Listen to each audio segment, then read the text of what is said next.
One person is in hospital after a shooting at a townhouse complex in the Jane and Steeles area. CP24's Courtney Heels is now live outside 31 Division, perhaps getting an update from police, or at least waiting for one. Courtney, what is the latest here? Yeah, we're waiting to see if we can get some more information from Toronto police. We know this is the city's latest shooting. It happened overnight in the Shoreham Court area, Nick. It was just before 12:30 in the morning. Toronto police and paramedics were called to that housing complex. It's Toronto Community Housing, and what we're learning from police, they say a man was shot while he was standing in the doorway of one of the units there. What we're also learning, the victim is a man in his 20s.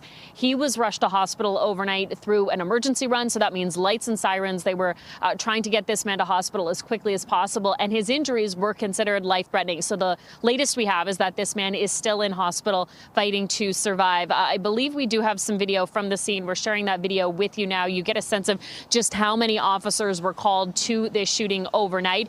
We are also learning from Toronto police they're looking for two suspects, two men who were seen in the area, both with dark clothing, and then according to police, they jumped into a dark-colored sedan and took off. So right now, police will be trying to get more information on those two suspects, whether they live in the housing complex, if they know someone in the area, if they know the victim in this case.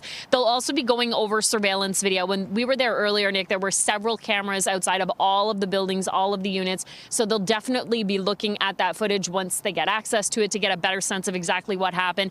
And they'll be looking into the motive and asking anybody who witnessed anything to come forward. When we were there this morning, it was pretty quiet. We asked a few people if they heard anything. Nobody really did, but this will certainly be a priority for Toronto police. Again, the city's latest shooting, a man in his 20s currently in hospital fighting to survive, and the search is now on for two suspects who were believed to be connected to this shooting.